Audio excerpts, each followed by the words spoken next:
माता महाकाली के भयानक क्रोध को कौन नहीं जानता। वे जब क्रोध से गर्जना करने लगती है तो स्वयं महादेव भी उनका सामना करने से कतराते हैं। वही शिव के ही रुद्रावतार हनुमान जी की अपार शक्तियों के बारे में क्या ही कहना। वे जब क्रोध से हुंकार भरते हुए गदा चलाते हैं तो समस्त भूमंडल कांप उठता है। दोनों ही परम शक्तिशाली धर्म की ध्वजा है। फिर ऐसा क्या हुआ कि हनुमान जी के पंचमुखी रूप और क्रोध से गर्जना करती महाकाली के बीच अत्यंत ही भयानक युद्ध छिड़ गया। दरअसल यह महायुद्ध महाकाल की नगरी उज्जैन में घटित हुआ, क्योंकि अचानक एक रात उज्जैन के शिप्रा नदी के पास ही स्थित महाकाली के गढ़कालिका मंदिर के आसपास की धरती ऐसे हिलने लगी मानो प्रलय होने वाला हो। वही गढ़कालिका मंदिर में विराजमान माता महाकाली को भी इस अचानक हुए बदलाव से बड़ा ही आश्चर्य हुआ। माता महाकाली को अपनी शक्तिपीठ की सीमाओं के भीतर किसी प्रचंड दिव्य तथा बेहद शक्तिशाली ऊर्जा के प्रवेश का आभास हुआ। उनका क्रोध बढ़ने लगा और देखते ही देखते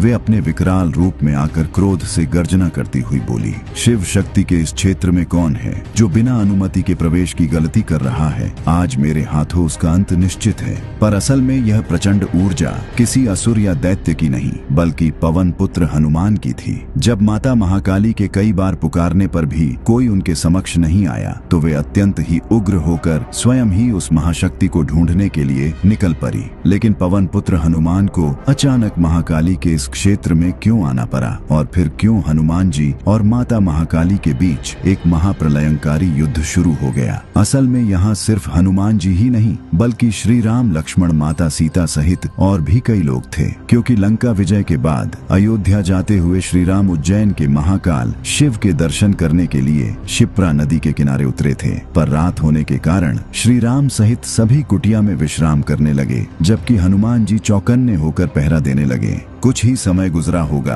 कि हनुमान जी को अपनी ओर किसी महाशक्ति के आने का आभास हुआ। वे तुरंत उस विशालकाय महाशक्ति की ओर बढ़े जो असल में माता महाकाली थी। माता महाकाली को जैसे ही ये पता चला कि उनके धाम में श्री राम आए हैं तो उनके हर्ष का ठिकाना न रहा और वे तुरंत श्री राम के दर्शन के लिए उनकी कुटिया की ओर बढ़ चली। पर तभी उनके रास्ते में दीवार की तरह खड़े हो जाते हैं पवन पुत्र हनुमान। अपना मार्ग अवरुद्ध देख माता महाकाली को बिल्कुल भी अच्छा नहीं लगा। वे तुरंत अपने विकराल रूप में आकर गर्जना करती हुई बोली, वानर हट जा मेरे मार्ग से, नहीं तो परिणाम अच्छा नहीं होगा। इस पर हनुमान जी ने कहा, परिणाम की किसे चिंता है, मैं तो अपने कर्तव्य का पालन कर रहा हूँ। और पहले ये बताए कि आप हैं कौन और बिना वजह इतना क्रोध क्यों कर रही हैं? इस पर माता महाकाली ने कहा, मैं यहाँ की स्वामिनी महाकाली हूँ और श्री राम के दर्शन करना चाहती हूँ। तब हनुमान जी ये जान कि वे माता महाकाली हैं, विनम्रता से प्रणाम करते हुए कहा, हे माता, प्रभु अभी विश्राम कर रहे हैं और मैं उनके कक्ष में नहीं जा सकता। आप प्रातः होते ही उनका दर्शन कर लें। पर अब बहुत ही देर हो चुकी थी। माता महाकाली ने जब ये सुना कि एक वानर उन्हें मना कर रहा है, वे क्रोध से गर्जना करती हुई बोली, मैं किसी की आज्ञा के अधीन नहीं वानर, मेरे मार्ग से हट जाओ, नहीं तो आज तुम्हारा अंत निश्चित है। और फिर शुरू हुआ हनुमान जी तथा माता महाकाली के बीच ऐसा भयानक युद्ध जिसका आप सभी को इंतजार था। माता महाकाली के बार बार चेताने पर भी जब हनुमान जी सामने से नहीं हटे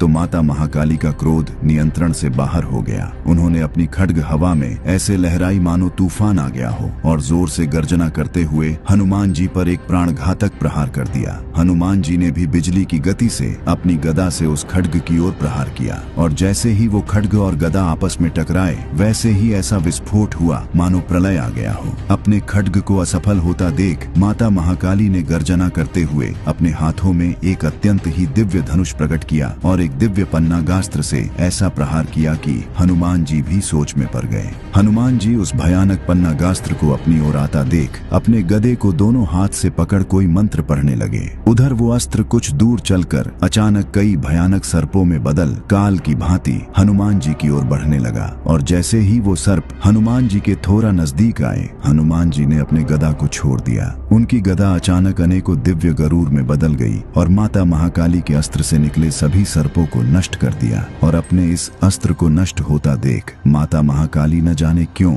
एक रहस्यमयी मुस्कान के साथ हंस पड़ी और तभी हनुमान जी ने एक विशाल वृक्ष को उठाकर माता महाकाली की ओर तीव्र गति से फेंका और इसे देख माता महाकाली ने अपनी तलवार से एक ऐसा प्रहार किया कि वो वृक्ष रास्ते में ही नष्ट हो गए। पर इस बार न जाने क्यों माता महाकाली ठहाके मारकर हंसने लगी हनुमान जी ये समझ नहीं पा रहे थे कि माता महाकाली इस प्रकार हंस क्यों रही है। असल में ये सब माता महाकाली की सोची समझी लीला थी, क्योंकि गर्ह कालिका कोई आम मंदिर नहीं बल्कि वो शक्तिपीठ था जहाँ माता सती के ओंठ गिरे थे, और इसी कारण से यह दिव्य शक्तिपीठ माता महाकाली के अत्यंत ही निकट और ध्यान के लिए प्रमुख स्थान था। लेकिन राक्षसों के बार बार आक्रमण से उनका ध्यान भंग होता था। इसीलिए माता ने सोचा कि अगर हनुमान जैसा महावीर इस तीर्थ की रक्षा करे तो उनके ध्यान में कोई बाधा नहीं आएगी। हनुमान जी के बल, बुद्धि और निष्ठा की परीक्षा के लिए ही माता महाकाली ने यह भीषण युद्ध रचा था। माता महाकाली को हंसता हुआ देख हनुमान जी को लगा वे शायद उनका मजाक बना रही हैं। फिर उन्होंने अपना आकार बढ़ाना शुरू किया और एक भीषण गर्जना की। हनुमान जी को गर्जना करते देख माता महाकाली भी क्रोध से गर्जना करने लगी। दोनों की गर्जना इतनी तीव्र थी कि तीनों लोग कांप उठे। माता महाकाली ने अनेक अस्त्रों से हनुमान जी पर प्रहार करना शुरू कर दिया। यह देख हनुमान जी ने भी अपना पंचमुखी रूप लेकर अनेक अस्त्रों से प्रहार करना शुरू कर दिया। पर अभी तक तो माता महाकाली बस खेल ही रही थी, क्योंकि जैसे ही हनुमान जी ने अपना पंचमुखी रूप लेकर उनके सभी अस्त्रों को नष्ट कर दिया तो माता महाकाली क्रोध से तांडव करने लगी और अब उन्होंने अपना अमोघ त्रिशूल लहराना शुरू कर दिया। देखते ही देखते माता महाकाली ने अपना सबसे विशालकाय विश्व रूप प्रकट कर लिया। धरती से आसमान तक चारों ओर सिर्फ माता महाकाली ही दिख रही थी। यह देख हनुमान जी तत्काल छोटे रूप में आ गए और प्रणाम करते हुए माता महाकाली को शांत होने के लिए प्रार्थना करने लगे, क्योंकि वे जानते थे कि अगर माता महाकाली ने अपना त्रिशूल चला दिया तो यह पृथ्वी इसी समय नष्ट हो जाएगी। और जब काफी देर प्रार्थना करने के बाद भी माता महाकाली का क्रोध शांत न हुआ तो वे तुरंत बोल उठे, हे माता, मैं तो बस अपने कर्तव्य का ही पालन कर रहा था, और अगर बालक से गलती हो भी जाए तो सहज ही क्षमा करना माता का स्वभाव ही तो है। हनुमान जी की करुण पुकार सुनते ही माता शांत हो गई और अपने सौम्य रूप में आकर हनुमान जी से बोली, हनुमान, मैं तो बस तुम्हारी परीक्षा ले रही थी और तुमने अपनी बल बुद्धि और स्वामी भक्ति से यह सिद्ध कर दिया कि तुम मेरे नगर के रक्षक बनने के योग्य हो। और तब माता ने पुरानी सब कथा विस्तार से सुनाते हुए कहा, तुम अपना एक रूप यहाँ छोड़ जाओ और मेरे ध्यान में होने पर मेरे भक्तों की असुरों से रक्षा करो। और तभी से हनुमान जी का एक रूप उज्जैन में ही रह गया। सुबह होते ही श्री राम ने सबको लेकर माता गर्हकालिका तथा महाकालेश्वर महादेव के दर्शन किए और इसके बाद अयोध्या के लिए निकल पड़े तथा इस रहस्य को अंतर्यामी श्री राम तथा माता सीता के अतिरिक्त कोई जान नहीं पाया। और इस वीडियो में देखिए कि जब कोई भी यमदूत अयोध्या में प्रवेश नहीं कर पाया और यमराज के खुद अयोध्या के द्वार पर आने से जब हनुमान जी ने उन्हें प्रवेश की अनुमति नहीं दी तो इससे क्रोधित यमराज ने ऐसा क्या किया कि हनुमान जी अपने विकराल रूप में आकर क्रोध से गर्जना करने लगे।